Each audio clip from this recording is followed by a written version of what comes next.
எல்லாரோட வாழ்க்கையும் வரலாறு ஆனதில்லை. வரலாறாக ஆனவர்கள் யாரும் தனக்கென வாழ்ந்ததில்லை. பிறந்தநாள் வாழ்த்துக்கள் மாஸ்டர்.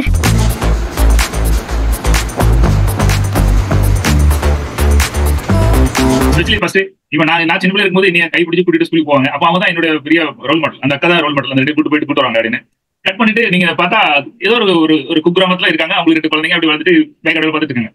அப்போ இதே சுரேச்சில தான் அவங்க கைப்பிடிச்சு கூட்டிட்டு போனாங்க. எனக்கு அவங்க தான் ரோல் மாடல். பட் நீங்க கட் பண்ணிட்டு 30 வருஷம் கழிச்சு பாத்தீங்கன்னா அவங்க கூட்டமா போயிட்டாங்க. அவங்களை யாருமே தேடி பார்க்க முடியல. அவங்க கிளாஸ்க்கு டைப்பிங் கிளாஸ் போனாங்க. அங்க யாரும் லவ் பண்ணாங்க, மாமச்சனை கல்யாணம் பண்ணாங்க. அப்படியே குழந்தை பத்தாச்சு வந்தாச்சு. இப்ப அவங்க பிள்ளைகள் கூட கல்யாணம் ஆச்சு. அடிக்கடி இந்த ரீல்ஸ்ல காட்டுவாங்க. 15 வயசுல செவிலியர் குதிச்சு ஓடுறது. 2 பேரும் சைக்கிள் இருந்து ஓடி போயிட்டாங்க. அப்புறம் கொஞ்சம் பார்த்தா 2 பேரும் பெரிய கை வண்டி இழுத்துட்டாங்க. அந்த கை இழுத்து போவாங்க. அதாவது லவ் பண்ணி கல்யாணம் முடிச்சுட்டு அப்புறம் பார்த்தா அவங்க லவ் தொலைச்சிட்டு கல்யாணத்துல எப்படி ஓகணும் வாழலாமோ அப்படி வாழ முடியாம இருப்பாங்க. இதெல்லாம் பாடம். இதெல்லாம் நம்ம குழந்தைகளுக்கு சொல்லி கொடுற பாடம். அது எனக்கு அன்னைக்கு கிடைச்ச பாடம். நம்ம இப்படி இவங்க ரோல் மாடலா நினைச்சோம். அது மாதிரி நீங்க யாரெல்லாம் பெருசா நினைப்பீங்க. அப்புறம் கோபந்திரி அவங்க இல்லாம இருப்பாங்க. நான் யார்கிட்ட படிச்ச நிறைய மென்டார் எல்லாருமே படிச்சிருக்கேன். அவங்க எல்லாரும் அதாவது சொல்லுவாங்களா, இவன் எந்த சந்தையில விட்டாலும் சரி வெளியே வந்துடும் அப்படி சொல்லுவாங்களா. எங்க விட்டாலும் எனக்கு பண்ணிட்டு வெளியே வந்துடணும். எதை செஞ்சாலும் சக்சஸா வெளியே வந்துடணும். எதை செஞ்சாலும் பெஸ்டா பண்ணிடணும். அதுல இருந்தா நம்ம தான் அப்படின்ற மாதிரி ஒண்ணு பண்ணிடணும். எங்கேயுமே நம்ம ஏமாந்துட கூடாது. நம்ம மாட்டிக்கிற கூடாது. நம்ம லைஃப் எங்க சிக்கிற கூடாது அப்படின்னு ரொம்ப கவனமா இருக்கணும்.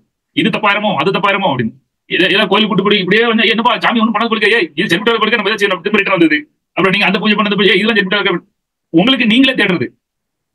நம்ம யாரையும் ஃபாலோ பண்ணுவோம். என்ன உள்பட சொல்ல எல்லாரையும் சொல்ல யாரையும் ஃபாலோ பண்ணாதீங்க. அது உள்ள சந்தேகப்பட்டு செக் பண்ணி இப்படி போகணும். ஏன்னா நீங்க யாரை ஃபாலோ பண்ணீங்களோ நீங்க இன்னைக்கு யாரும் லீடரு யார் பெரிய ஆளு யார் ஃபாலோ நினைச்சிட்டு அது காலம் தான் பதில் சொல்லும். ஏப்பா இவரு எங்க போயிட்டாருப்பா அப்படின்னு. அல்லது என்னப்பா இவரு பெருசா நினைச்சு இப்படி டம்மி பீஸ் ஆகி போயிட்டாரு. இவர் ஆளே காணும். அது என்ன அவர் வாழ்க்கை இப்படி ஆகி போச்சு. எங்கேயாவது மாட்டுவாங்க. அவங்க பர்சனல் விஷயத்துல மாட்டுவாங்க. அவங்களோட பழக்கத்துல மாட்டுவாங்க. வேற கெட்ட பழக்கத்துல மாட்டுவாங்க. அல்லது வாழ்க்கை எப்படி வாழ தெரியாம இருக்கும். பணத்துல மாட்டுவாங்க. எங்கேயும் சிக்கி சின்னமாயிரம் ஆயிருவாங்க. எங்கேயும் சிக்கிற கூடாது. அல்லது ஏதாவது ஹெல்த்ல சிக்கிடுவாங்க. இப்படி எல்லாத்தையும் சிக்கமா தாண்டி நம்ம போயிட்டே இருக்கணும். நம்ம அடுத்தவங்க முன்னாடி போகணும். நம்ம கூட எவ்வளவு கூட்டம் இருக்கு நம்ம யாரும் பார்த்திருக்காங்க அது சொல்லல. ஆனா நீங்க எங்கேயும் சிக்கிறாதீங்க. அதுவே நம்ம கீழே இருக்கோம் ஃபாலோ பண்ணா இவங்க முன்னாடி நம்ம முன்னாடி போயிட்டு அவங்க முன்னாடி ஒன்றும் போக வேண்டாம். நம்மளுக்கு எவ்வளவு தூரம் போனா போகலாம். ஒண்ணு. ரெண்டாவது அந்த சின்ன குழந்தைக்கு நம்ம எல்லாம் சொல்லிக் கொடுங்க. எங்க என்னென்ன ஆபத்து நடக்க வாய்ப்பு இருக்கு. இப்போ அந்த குளியில சின்ன குழந்தைங்க உளுந்து போயிருந்தோம்னா ரோட்ல செல்லில கிடக்கும்ல அந்த டயர் போகும்போது அந்த டயர் பிரஸ்ல அமைங்க அதை அடிச்சு நிறைய பேர் மண்டை உள்ள போயிருக்கு நான் கேள்விப்பட்டிருக்கேன். எனக்கு அந்த 2ஆம் கிளாஸ்ல சொல்லி கொடுத்தது எனக்கு இன்னைக்கு வரைக்கும் ஞாபகம் இருக்கு. எத்தனை வருஷம் ஆயிடுச்சு பாருங்க. அதே மாதிரி நீங்க இந்த ஸ்கேல் இருக்கலாம். ஸ்கேல வந்து வாயில வச்சுட்டு சின்ன பிள்ளைகள் விளையாடும். ஸ்கேல வாயில வச்சு விளையாடும். பெண்ணை வாயில வச்சு ஓடும். அதெல்லாம் பண்ணவே கூடாது. திடீர்னு கீழே விழுந்துச்சுன்னா இன்னைக்கு யாராவது எனக்கு இந்த குச்சி கிச்சி வாயில வச்சிருந்தாங்கன்னா எனக்கு தோணும் இது எழுப்பாடி அப்படின்னு நடந்து போயிட்டு இருக்காங்க. கீழே விழுந்தாங்கன்னா குச்சி நேரம் விழுகும். அப்படி நம்ம குழந்தைகளுக்கு எங்க எவ்வளவு அலர்ட்டா இருக்கணும். அதாவது சின்ன குழந்தைகளுக்கு சொல்லி கொடுத்து நமக்கு இன்னைக்கு இருக்கு. அது கெட்ட விஷயம் கிடையாது. நல்ல விஷயம் தான். நம்ம இது மூட நம்பிக்கை சொல்லி கொடுக்கல. அந்த மாதிரி அவங்களுக்கு எப்பவுமே அலர்ட்டா இருக்கும். எங்கேயுமே வண்டியில சரி எங்கேயும் போகும்போது எப்பவுமே அலர்ட்டா இருக்கும். செயினிங் எல்லாம் போட்டுட்டு அப்படி ஜன்னல் ஓரமா உட்காரது. ஆள் இல்லாத பக்கத்துல செயின் போட்டு போறது. யார் குடும்பம் தெரியாது. எப்படி இருப்பான்னு தெரியாது. எல்லாம் எப்படி அப்படி எல்லா இடத்துலயும் நம்ம குழந்தைகளை அலர்ட்டா வைக்கிறது. அது சின்ன குழந்தைகள் சொல்லி கொடுத்தீங்கன்னா இனி மாதிரி வயசான வரைக்கும் யாருக்குமே அந்த இது வந்து எப்போ அலர்ட்டா இருப்பாங்க. நம்ம சுத்தி இருக்கவங்களுக்கு நம்ம அலர்ட்டாஸ் கொடுத்துட்டே இருக்கும்.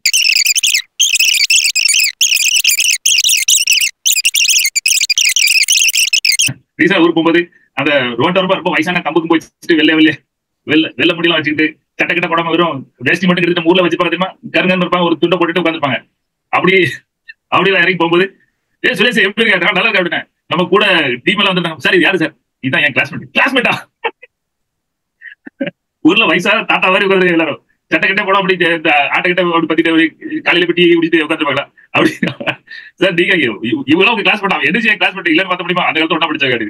அடுத்து 2 சொல்லி பார்த்தா வந்து 50 ரூபா கொடுத்து போப்பா அப்படின்னு. இது யாரு சார் அப்படின்னா இது என் கிளாஸ்மேட் தான். உங்க கிளாஸ்மேட்ல இப்படிதான் இருப்பாங்க அப்படின்னு. இது ஜோக் ஒரு பக்கம்.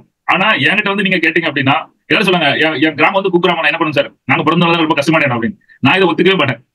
சரியா அவர் இடத்துல நான் இருந்திருந்தா நான் எங்கேயாவது போயிருப்பேன். எங்கேயாவது வந்து போய் ரோட்ல எல்லாம் வடை போட்டு வைக்க முடியும். எங்கேயாவது கால் போட முடியும் அப்படின்னு நினைக்கும் போது ஏன் பண்ண முடியாது. கண்டிப்பா எங்கேயாவது கண்டெக்ட் வெளியே போயிடலாம். சோ நம்ம வாழ்க்கையில ஜெயிக்கணும் அப்படின்னா நம்மளோட இடத்த வந்து மாத்தணும் நான் நினைக்கிறேன். இப்ப நம்ம ஊர்ல இருப்போம். அங்கதான் வேலைக்கு போக முடியாது. என் சொந்த காலத்துல எல்லா பொண்ணுங்களும் டிகிரி படிச்சு ஸ்கூல்ல ஃபர்ஸ்ட் காலேஜ்ல ஃபர்ஸ்ட் டிகிரில ஃபர்ஸ்ட் கோல்டு மெடல் எல்லாம் வாங்கி வச்சிருக்காங்க. கல்யாணம் முடிஞ்சு வீட்டுல பாத்திரம் வளைக்கிட்டு பிள்ளை பத்திட்டு ஸ்கூலுக்கு போயிட்டு வந்து பாத்துருக்கேன். இவங்களுக்கு இவ்வளவு லட்சம் கொடுத்து படிக்க வச்சாங்கன்னு தெரியல. 2 விஷயம். எங்க ஊர்ல இருந்து சிட்டிக்கு போனாலே 30 கிலோமீட்டர். சோ போறதுக்கு 1 மணி நேரம் 1.5 மணி நேரம் வரது 1 மணி நேரம். அது ஒரு நாளைக்கு 4 பஸ் தான். அவங்க கடைசி வரைக்கும் அவங்க ஊர்களையும் அவங்க இருந்த இடத்த மாத்தவே இல்லை. அவங்க ஊரையும் அந்த இருந்த இடத்தையும் மாற்ற முடியாத ஒரே சூழ்நிலையில அவங்க அப்படியே இருந்துட்டாங்க. இந்த புக் மூலமா இது நான் என்ன நினைக்கிறேன் எங்கனாலும் உங்க வாழ்க்கையை நீங்க மாத்த முடியும். அதுக்கு வந்து அது எனக்கு எவ்வளவு முக்கியம்னு தேடி போறீங்களோ அப்பதான் அந்த வாழ்க்கை மாறும். அந்த ஒரு விஷயம் சொன்னாங்க. 2 கிளாஸ்மேட் அங்கிள் எல்லாமே நான் வந்து இப்ப எங்க அப்பா சாமி கொண்டாடி இது சாமி கொண்டாடிங்கிறவங்களுக்கு தான் தெரியும். நீங்க படம் பார்த்துப்பீங்க உள்ள சாமி வரும். சாமி வந்து பேசுவாங்க. இனிய மாதிரி கூட்டத்தில் உள்ளவங்க நான் சொல்ல என்னன்னு தெரியும். அப்போ எனக்கும் சாமி வரும் இல்லையா? எல்லாரும் நினைச்சாங்க அடுத்த மூத்த பையன் தான் இவனுக்கு தான் சாமி வரும். எனக்கு சாமி வரல. நான் 2 விஷயம் வந்து நான் அனலைஸ் பண்ணிட்டே இருந்தேன். அப்படி என்ன சாமி வரும், எப்படி சாமி வரும், அது என்ன வரும் அப்படின்னு நான் வந்து என்ன சொல்லாங்க சந்தேகப்பட்டு இருந்தேன். அதனால எனக்கு வரல என்ன தெரியல. ஆனா உண்மையில வந்து அந்த அந்த சாமி சூழ்நிலை மேலம் அடி அந்த சந்தர்ப்பம் 8 நாள் விரதம் அப்படிலாம் இருக்குன்னு சொல்லுவாங்க. விரதம் அந்த சாமி நான் விரதம் இருக்க மாட்டேன். இந்த சமயம் வந்து நீங்க உங்க லைஃப் நம்ம டிசைட் பண்ணணும். எங்க அப்பா சாமி கொண்டாடுறா, நானும் சாமி கொண்டாடி உங்களுக்கு தெரியும் பயங்கர கெத்து சாமி ஆடுனா அந்த அந்த திருவிழா அன்னைக்கு அந்த சாமி கொண்டாடி எல்லாரும் அப்படி பாப்பாங்க, கடவுள் மாதிரி பாப்பாங்க. அவர் வரும்போது காலைல விழுந்து கும்பிடுறது திணறு போடுறது, ஏய் போ உனக்கு நாளைக்கு தான் பிறந்து கேட்டு அந்த மாதிரி இருப்பாங்க. நான் அப்படி சூஸ் பண்ணல. அது ரொம்ப அந்த எமோஷன்லாம் வரும், அப்படி கண்ணீர் தான் வரும். அது வரைக்கும் நான் ஃபீல் பண்ணிருக்கேன். பட் அதுக்கு மேல பண்ணல. அது என் தம்பிக்கு வந்தாங்க, யாரும் வரவே இல்லை. இந்த இடத்துலயும் வந்து எங்கேயாவது ஒரு இடத்துல அப்படி சோக போயிடாதீங்க. அம்மா அப்பா கூட்டு போறாங்க, நீங்க அது பின்னாடி போயிடாதீங்க. இந்த கூட்டத்தில் இப்படிதான் இருக்குன்னு சொல்லி போறாங்க. அது நீங்க கொண்டு பண்ணுங்க. எனக்கு அன்னைக்கு அந்த விஷயம் தெரிஞ்சது. அடுத்த 3வது விஷயம் வந்து சாமினா நம்ம கடவுள் கண்ண குத்திருவாரு, சாமி இப்படி கும்பிடுறது அப்படி கும்பிடுறது இப்படி பார்த்து அப்புறம் எங்க ஊருக்காரனுக்கு பார்த்தா ஆனா பாவியா கோயில் படத்தை கொள்ளையா இருக்கலாம் அப்படின்னு நான் சின்ன வயசுல ரொம்ப நான் ரியலைஸ் பண்ணது. ஓ அப்ப சாமி நம்ம தான் நம்புறோம், இவங்க நம்ப மாட்டாங்களா? இவங்க நம்ப மாட்டாங்க. அவங்களுக்கும் நான் கணக்கு வச்சு எல்லாரும் ஒண்டியில வந்து பணத்தை பிரிஞ்சு பாதி அமைக்கிட்டு போடுவாங்க. அவங்க சொல்லி புரிஞ்சு அவங்களுக்கு வேற இன்கம் கிடையாது, ஒன்றும் கிடையாது, பெரிய சம்பளம் கிடையாது. அந்த விஷயம் எனக்கு அப்போ தெளிவுபடுத்துச்சு. இது வந்து நீங்க உண்மையான அந்த அந்த டைரக்ஷனை மாத்துனது வந்து சிறப்பு. அதான் சாமி ஆடும்போது நீ தீ மிதிக்கணும் அப்படின்னு என்கிட்ட சொல்லியிருக்காங்க. நீ தீ மிதிக்கணும் யாரையா சொல்ற விஷயத்த நமக்குள்ள அந்த பாதிப்பு கொண்டு வந்துடும். அதுக்கு நான் எப்படி பண்ண போறேன்னு மாறுறது இருக்கு பாருங்க. அப்பா அம்மா இப்ப குருநாதர் வந்து வேத வாக்குகள் கொடுக்குறாரு. எல்லாரும் பேடு பேனாவோட எழுத ஆரம்பிங்க. 4 பாயிண்ட் எழுதிருக்கேன். அந்த 4 பாயிண்ட் என்னன்னா, வாழ்க்கையை ஜெயிக்கணும்னா இடத்த மாத்தணும், வாழ்க்கையை மாத்த முடியும், வாழ்க்கை முக்கியம் என்ன நினைக்கிறவங்களுக்கு தான் புரியும். இது அம்மா அப்பா கூட்டிட்டு போறாங்கிறதுக்காக நீங்க அந்த லைன்ல போயிடாதீங்க அப்படிங்கிறது 4 முத்தாய் பாடம். ஒவ்வொருத்தரும் அந்த நாலேஜுக்குள்ள நாலேஜ் எடுக்கிறது, குருநாதனுக்குள்ள குருநாதனை மாறுறது, இதெல்லாம் பண்ணணும். தெய்வமே எல்லா தெய்வங்களும் அதுக்குள்ள கிராப் த இன்ஃபர்மேஷன். நம்ம அந்த எல்லாரும் சொன்னா சொல்லிட்டு அந்த குரூப்ல போயிடாதீங்க. நீங்க ஒரு அனலைஸ் பண்ணுங்க. நீங்க கடவுள் கும்பிடுறதா இருக்கட்டும், சாமி கும்பிடுறதா இருக்கட்டும், நம்மதா இருக்கட்டும். வெங்கடம் ஒரு படி நான் மேல போயிட்டு என்ன பண்ணிருக்கேன் அப்படின்னா, ஊர்ல எல்லாம் சாமி கும்பிடுறாங்க, தீ மிதிப்பாங்க இல்லையா? எல்லாரும் தீ மிதிக்கதான் பாத்துருக்காங்க. நான் வந்து இது உண்மையிலேயே சாமி வந்து தீ மிதிக்காங்களா இல்ல உண்மையில நம்ம மிதிக்கும், எனக்கு அப்படி சந்தேகம் வந்துச்சு. எனக்கு எங்க ஊர்லயே விளங்காதவன்னு சொன்னா என்ன சொல்லுவாங்க, வேற யாருக்கும் சந்தேகம் வந்தவே இல்லை. இதுக்கு என்ன யாருக்குமே சந்தேகம் வர மாட்டேங்குது, எனக்கு கூட சந்தேகம் வருது. எனக்கு சந்தேகம் வந்துச்சு. கோயில் திருவிழா போயிட்டு அங்க கங்கெல்லாம் அது சொன்னாங்களா விரவெல்லாம் வெட்டி நல்லா எரிச்சுட்டு அது கனல் மாதிரி போடுவாங்க. அப்ப சாமி அதில் நடக்கும், சாமி அதில் நடக்கும் அப்படின்னு. நானும் சாமி நடக்குமா, எங்க நடக்கும், நானும் ரொம்ப அவ்வளவா வந்துட்டேன். சாமி நடக்கவே இல்லை, தும்பு துள்ளி ஓடிட்டு இந்த துள்ளி ஓடதான் நான் ஓடுவேன், இது சாமி ஓடுது அப்படின்னு. அவ்வளோ பாவி நீ சாமி மாதிரி தப்பு பண்ண. எனக்கு சந்தேகம் வருதுடா, எனக்கு சந்தேகம் வருது நினைச்சு உடனே அடுத்த நாள் சரி பண்ணதுக்கு எங்க வீட்டுல விசேஷம் நடந்துச்சுன்னா 4-5 அடுப்பு வச்சு போவாங்களா, அவ்வளவு கறி அவ்வளவு கங்கி எடுத்து அது ஒரு திண்டு மாதிரி பண்ணி அதுல நான் நடந்து காட்டினேன். இங்க பாருங்க கால் வந்து இவ்வளவு பாதம் ஸ்ட்ரெயிட்டா இருக்கும், இதுல தீ விட்டா அவ்வளவு சுடாது அப்படின்னு. எல்லாரும் அபசகம் இவன் சாமி தப்பு கத்துக்கலாம் அப்படின்னு அந்த மாதிரி இருக்குது. அப்புறம் சாமி வந்து நாக்குல சூட பத்த வைப்பாங்க. என் 17-18 வயசுல அந்த போட்டோ இருக்கான்னு தெரியல. அதுல நான் நாக்குல சூட பத்த வச்சு இப்படி நாக்குல சூட எரியும். அந்த மாதிரிலாம் பண்ணுவேன். இது பாருங்க சூட எரியும், அது சாமி எரியும் இல்ல நம்ம கூட எரியலாம் அப்படின்னு. சாமி கும்பிடுறது ஒரு பக்கம், ஆனா இதெல்லாம் எல்லாரும் செய்யலாம் அப்படின்னு பாத்துறது ஒரு படம். நான் நம்பவே இல்லை, எல்லாத்தையுமே கேட்க ஆரம்பிச்சேன், கேள்வி கேட்க ஆரம்பிச்சேன். நான் நேத்து படிச்சதுல 2 பாடம். கியூரியாசிட்டி மனுஷனுக்கு இருக்கணும், ஒரு இடத்துல இருக்கணும், ஒரு இடத்துல இருக்கக்கூடாது. கியூரியாசிட்டி ஒரு இடத்துல என்ன இருக்குன்னா, இவன் எப்படி பணக்காரனா, இவன் எப்படி சாதிச்சாங்க, இவங்க எப்படி சந்தோஷமா இருக்காங்க, இவங்க லைஃப் எப்படி ஜெயிச்சிச்சு, அதுல உங்களுக்கு கியூரியாசிட்டி வேணும். எதுல கியூரியாசிட்டி இருக்கக்கூடாது, அவன் குடும்பத்துல என்ன நடந்துச்சு, இவன் குடும்பத்துல நினைச்சு யார் கூட போறா, யார் கூட பேசினா, அவனுக்கு என்ன மெசேஜ் வந்திருக்கு, என்ன கால் வந்திருக்கு, யார் கூட பேசிட்டு இருக்கான், இதுல கியூரியாசிட்டி வரக்கூடாது. அது தான் ஒய்ஃபா இருந்தாலும் சரி, குழந்தையா இருந்தாலும் சரி, யார் இருந்தாலும் அதுல கியூரியாசிட்டி கொண்டு வராதீங்க. இருக்கிற வரைக்கும் இருக்கா, போனா போ. நான் ரீசனா படிச்சது. சோ கியூரியாசிட்டி எங்க கொண்டு வரணும், எனக்கு அதுல கியூரியாசிட்டி இருந்துச்சு. இவங்க செய்யறாங்க சரியா தப்பா நான் தேடுனேன். எனக்கு தெரியல எத்தனை பேர் நீங்க இன்னைக்கு வரைக்கும் இப்போ நாங்களாம் அந்த கடமை கொண்டாடுறதுன்னா வேலையே இல்ல. அந்த பூ வாங்கணும் அது வாங்கணும், நான் தப்பா நினைக்காதீங்க. நான் சொல்றேன் என்னோட தேடுதல நான் வந்துட்டு அந்த சைட்ல எனக்கு தெரியல, எனக்கு என் கேள்விக்கு பதில் கிடைக்கல. அதனால அமைதியா அப்பா நம்மளுக்கு இந்த டென்ஷனே கிடையாது. என்னைக்கு மட்டன் சாப்பிடணும், என்னைக்கு சிக்கன் சாப்பிடணும், என்னைக்கு சாப்பிடணும், மீன் சாப்பிடணும், நமக்கு எதுவுமே கிடையாது. ஆடு மாடு நம்மளும் உண்டு அந்த மாதிரி. ஆனா நம்மள வளர்த்தது குளிச்சு வந்தோடனே சாமி கும்பிட்டு ஒரு பண்டை அடிச்சுட்டு அடுத்த வேலை அப்படிதான் நம்ம வளர்த்தப்பட்டது. ஆனா நம்ம வந்து அப்பா சாமி கொண்டாடி, ஆனா அந்த தசை வேற மாதிரி போயிட்டு அந்த மாதிரி நீங்க எல்லாம் அந்த பாதிப்பு. ஆனா உங்களுக்கு கேள்வி கேளுங்க, உங்களுக்கு செயல்படும். அப்ப நான் வந்து கிறிஸ்டியன்ல வந்து யாராவது துள்ள துடிக்க இறந்து போவாங்க, பாவம் அந்த குடும்பத்துல அந்த வாலிபா இறந்துப்பாங்க அப்படின்னு. அப்பவும் அவங்க சொல்லுவாங்க எல்லாரும் பிரேயர் பண்ணுங்க அப்படி இருங்க, ஒரு நல்ல என்னடா என்ன கடவுள் இப்படி பண்ணிட்டாரு, உங்களுக்கு கோபம் இல்ல, அது ஜீசஸ் இப்படி பண்ணாரு, எனக்கு அப்படிதான் கோவம் வரும். நல்லதான் ஆள வச்சிருக்கணும், எதுக்கு நம்ம சாமி கும்பிடுவோம், அவர் நல்லபடியா வாழ்க்கை இப்படி பண்ணி விட்டு போயிட்டாரு அப்படின்னு எனக்கு அந்த கேள்வி. இந்த கேள்வி வந்து எனக்கு வந்துகிட்டே இருக்கு எல்லாத்துக்கும். அப்பா கூட வந்து பாத்தீங்கன்னா சாமி வருவாங்க, கரமலை எடுப்பாங்க. மாரிய மாசம் வந்து எங்க அப்பா கரை எடுப்பாரு, காலையான மாத்திரம் எடுப்பாரு. ஏன் இவங்க 2 பேரும் மட்டும் தான் வருது, வேற யாருமே அந்த சாமி வரல அப்படின்ற விஷயங்கள் எனக்கு நிறைய டைம் இருந்தது. அதுக்கப்புறம் பாத்தீங்கன்னா ஒரு நாள் வந்து சாமி விளாண்டு என்ன கூடுதல் கொண்டு வச்சாங்க, உங்க அப்பா அப்புறம் நீ தான் எடுக்கணும் அப்படின்ற மாதிரி. எனக்கு வந்து எனக்கு நம்பிக்கை இல்லை அதிகமா. அப்ப நான் சைலண்டா இருந்து வந்துட்டு கொஞ்சம் இருந்துச்சு. எனக்கு இந்த மாதிரி கேள்வி இருந்துட்டு கோபி ஏகப்பட்டாரு. ஓகே, எனக்கு அந்த சாமி வந்திருந்தா நான் வந்து எக்ஸ்பீரியன்ஸ் சொல்லிருப்பேன். எனக்கு வரல, கோபி வரல, அதனால சொல்ல முடியாது. அந்த சந்தேகம் எல்லாரும் வரணும்னு நான் சொல்றேன். நீங்களே சந்தேகப்பட்டு நீங்களே தெளிவு பண்ணிக்காங்க. ஒவ்வொரு மாதிரி சந்தேகப்படுங்க, அதுதான் பாயிண்ட். பேசுவான் சொல்லலாம்.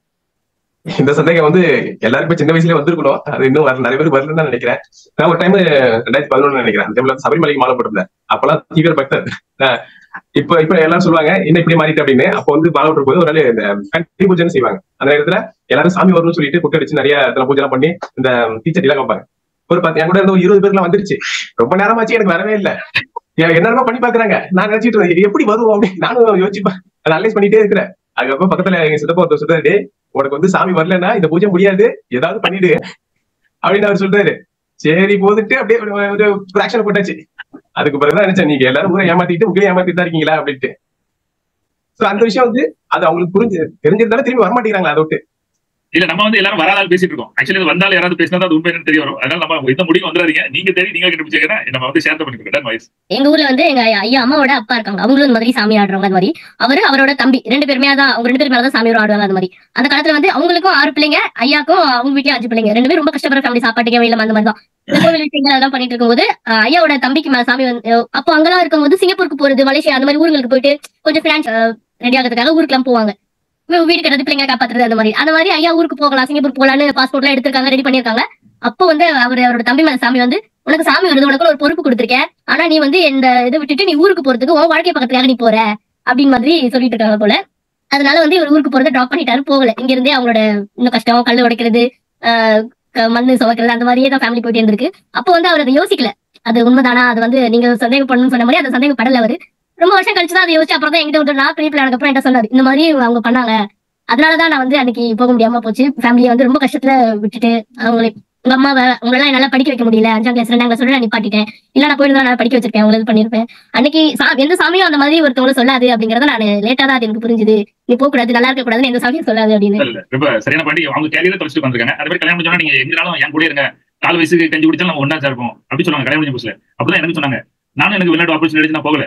அப்புறம் ஒரு கொஞ்சம் வருஷம் கழிச்சு எங்கே கிடைக்க போனா கொஞ்சம் கழுத்து மண்டையை வச்சிருக்கீங்க, ஆனா பாவியா இது கேட்காம நான் சொன்னதை நம்பிட்டேன். அதனால எல்லாரும் சொல்லுவாங்க, நீங்க நம்பிடாதீங்கன்னா கடவுள் காப்பு சொல்லுவாங்க, புதுசு முன்னாடி நம்ம ஒன்னா இருப்போம், நீங்க எங்கேயும் போயிடாதீங்க சொல்லுவாங்க, நம்பிடாதீங்க. நாளைக்கு காசு கொண்டு வரலாம், விட்டு துரத்தி விட்டுறாங்க. இதெல்லாம் பயங்கரப்பில் இருக்கு, நீங்க பாத்துக்கலாம். அதான் நம்ம ஒண்ணுமே சொல்லக்கூடாது, இருக்கு இல்ல நம்மளா தேடிக்கணும். அதான் பாயிண்ட். எனக்கு எங்க அப்பா இறந்துக்கு அப்புறம் 25 வருஷமா என் தம்பி வச்சு கும்பிட்டு இருப்பான், நான் யாரும் கும்பிட மாட்டோம். அன்னைக்கு திடீர்னு பார்க்க இப்ப இவனை வச்சு கும்பிட்டு இருக்காங்க, என்னடா அது ரொம்ப போச்சு அப்படின்னு. இனி யாருமே இங்க வந்து இறந்த அப்புறம் கும்பிடக்கூடாது. உனக்கு ஆம்பளை பேல பிறக்கும் போடுறாங்க, அவளுக்கு 2 பெண் குழந்தை. எனக்கு சொல்லுங்க, உனக்கு ஆம்பளை பேல பிறகுனா பிறந்துட்டு இப்போ ஆம்பளை பேர் பிறந்தா நம்புறாங்க, ஆம்பளை பேர் பிறக்காத நம்ப மாட்டாங்க. அப்படிதான் போகும் நினைக்கிறேன். இந்த மாதிரி நாலேஜ்ல இதுல நிறைய நாலேஜ் இருக்காதீங்க. அது இருக்கா இல்லையான்னு ஆராய்ச்சி பண்ணலாம் விட்டுருங்க. நம்ம லைஃப்ல என்ன பண்ண முடியும்? எனக்கு ரஜினி சொன்னது கூட அது விதியில என்ன இருக்கோ அதான் நடக்கும். யாரு சொன்னா விதியில இருக்கும் நடக்கும். அது அவனுக்கு தெரியுமா? விதியை பத்தி நமக்கு தெரியுமா? தெரியாது. ஏன் நம்ம வேலை பாட்டு போக முடியாது, விதியில இருக்கு இல்ல நம்ம போவோம். இந்த மாதிரி பெரிய ஆட்கள் சொல்லும்போது அப்படிதான் இருக்கும் அப்படின்னு கிடைக்கிறது கிடைக்காம இருக்கிறது கிடைக்காது அப்படின்னு இப்படிலாம் சொன்னா நம்ம எப்படி தேடுவோம்? அது டைலாக் ஓகே. அது மாதிரி ரெண்டாவது வந்து இதுல ரிசர்ச் நம்ம பண்ண வேண்டாம். நீங்க பாத்தீங்களா உங்களுக்கு சரின்னு படுதா தப்புன்னு படுதா? எங்க அப்பா எல்லாருக்கும் காப்பாத்தி சாமி கும்பிட விட்டாங்க. எங்க அப்பா போயிட்டாங்க. யாரு காப்பாத்து? நான் 15 வயசு 18 வயசு 4 குழந்தைங்க. அது ஒண்ணும் பண்ண முடியாது. சரி தப்பு எனக்கு தெரிஞ்சு வந்து இதுல ரிசர்ச் நம்ம பண்றதை விட்டுட்டு நம்ம லைஃப் இந்த சொன்னாங்க. எல்லாரும் வந்து இந்த தோணில போகும்போது சொன்னாங்க, உனக்கு அந்த கடவுள் தெரியுமா, இந்த கடவுள் தெரியுமா, அந்த பிரேயர் தெரியுமா, அந்த மந்திரம் தெரியுமா, எனக்கு ஒண்ணும் தெரியாது அப்படின்னு. இப்ப கப்பல் மூழ்க போது என்ன செய்ய போற அப்படின்னு எல்லாம் படிச்சு அந்த நீச்சல் படிக்க முடியாது. இப்ப சாவு போறியா, எந்த கடவுள் வந்து காப்பாத்து அப்படின்னு அந்த மாதிரி. அதாவது எனக்கு அவங்க சொன்னது என்னன்னா, நீங்க எல்லாத்தையும் இந்த மந்திரம் படிக்க அதை படிக்க விட்டு எப்படி நீச்சல் படிக்கணும் பழகிட்டீங்க, நீங்க தப்பிச்சிட்டீங்க. இப்போ எங்க இருந்தாலும் தப்பிச்சு வந்துருக்கீங்க, அது பற்றி நீங்க படிக்க பரவாயில்ல, நல்லா வாட்ச் பண்ணிக்க அப்படின்னு. நம்ம வாழ்க்கையில நான் எம்எம்ஜிக்கு ரொம்ப முக்கியத்துவம் கொடுக்குறோம். நம்ம எம்எம்ஜில ஃபுல்லா போக்கஸ் இருக்கும். அது ஒண்ணுதான் நம்ம வாழ்க்கையில எல்லா செக்மெண்ட்லயும் நம்ம எப்படி சந்தோஷமா இருக்குது, வாழ்றது, நினைச்சலாம் அப்படி சாதிச்சிருது.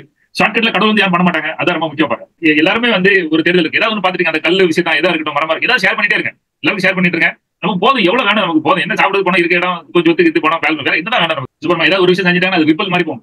குளத்துல கல் போட்டா அது வேவ்ஸ் போயிட்டே இருக்கலாம், கடைசி வரைக்கும் போகும். அந்த மாதிரி எப்பாவது நல்லது பண்ணிட்டே இருக்காது. எங்கேயாவது வந்து எதையாவது சேர்ந்து இந்த மாதிரி நமக்கு ஒரு நல்ல பிளேஸ், நல்ல ஒரு விஷயம் கொடுக்கும்.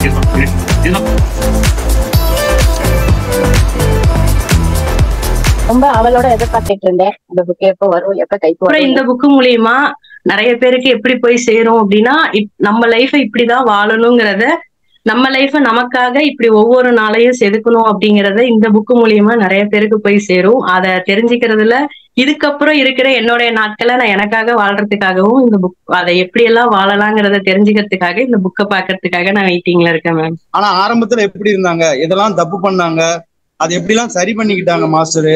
ஏன்னா ஒவ்வொருத்தருக்கு பின்னாடியும் வாழ்க்கை 2 டைப்பா இருக்கும். நம்ம சரியா எதை பண்ணணும்னு நினைச்சு பண்றோமோ அது பூரா தப்பாவே போய்கிட்டு இருக்கு. நான் சரி நினைச்சிருப்பேன், அது பூராமே தப்பா தான் முடிஞ்சிருக்கு. அது மாஸ்டர் எப்படி அது வெளியே வந்தாங்கன்னு இந்த புக்கை பார்க்க எனக்கு ஆர்வமா இருக்கு. நிறைய சேலஞ்சஸ் நம்ம பார்த்துட்டு இருக்கோம். ஸோ அது எல்லாமே வந்து சின்ன சின்னதா இருக்கும் அந்த புக்கு படிக்கிறப்ப அப்படின்னு நான் நினைக்கிறேன். எப்படி ஓவர் கம் பண்ணி வர்றது, எவ்வளவு நாலேஜ் எடுத்துக்கிறது, லைஃப்ல நெக்ஸ்ட் லெவல் போகணும், என்ன மாதிரி ஃபாலோ பண்ணணும் அப்படின்ற விஷயங்கள்லாம் இந்த புக்ல இருந்து நிறைய கிடைக்கும்னு நினைக்கிறேன். சின்ன பையன் சொல்லிட்டே இருப்பான், நான் சார் மாதிரி ஆகணும், சார் மாதிரி ஆகணும் சொல்லிட்டே இருப்பான். சார் கிட்ட என்ன பிடிச்சது அதெல்லாம் எனக்கு தெரியல. ஆனா அவன் சார் மேல ஒரு பைத்தியமா இருக்கான். சின்ன பையன் எழுதுறாருன்னா அதுல எவ்வளவு அவரு சந்திச்சிருப்பாருன்றத நம்மளால புரிஞ்சுக்க முடியுது.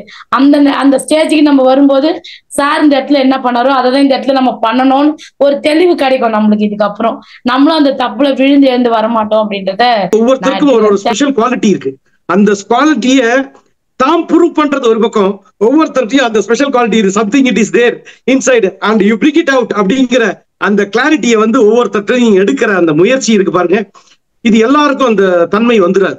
ஒரு புக் எழுதுறதுங்கிறது ஒரு மறைக்கப்பட்ட பக்கம்னு ஒண்ணு இருக்கும், அதை கூட வெளியில கொண்டு வரணும். அதுக்கு ஒரு தனி கெத்து வேணும். ஏன் இப்படி மாத்தணும்? வழிகளை வழிகளாக மாற்றுதல், இதுதான் அந்த என்னன்னா we have to make the people happy. மத்தவங்களை சந்தோஷப்படுத்துறதும் அவங்கள எப்படி பாக்கணுங்கிறதெல்லாம் பண்ணணும்னு நீங்க முயற்சி உங்க புக்க நாங்க எதிர்பார்த்துட்டு இருக்கோம். கியூரியாசிட்டியா வெயிட் பண்ணிட்டு இருக்கேன். சாஃப்ட் காப்பி வாங்கி கண்டிப்பா படிப்பேன். என்னுடைய மனசுல ஓடிட்டு இருந்த ஒரு ரெண்டு பாயிண்ட்ஸ் என்னென்ன பார்த்தோம்னா, இந்த புக்கு கடல்ல சார் ஒரு 30 வருஷம் எதிர்நீச்சல் போட்ட ஒரு விஷயம், அதை அழகா கடல் மேல ஒரு ஃப்ரிட்ஜ் போட்டு மற்றவங்களுக்கு ஸ்டூடெண்ட்ஸுக்காக அமைச்சு கொடுத்த ஒரு புக்கா நான் பாக்குறேன். ஏன்னா இந்த புக்கு வாங்கி படிச்சோம்னா ஒரு 30 வருஷம் நாம சேவ் பண்ணலாம் அப்படிங்கிற ஒரு விஷயம் என்னுடைய மனசுல ஓடிட்டே இருந்தது. இந்த புக்கு வாங்கி படிக்கிறவங்க எல்லாம் ஒரு 30 வருஷத்தை சீக்கிரம் தாண்டி எல்லாம் மாதிரி எங்களுக்கு அந்த செகண்ட் பார்ட் தெரியும்.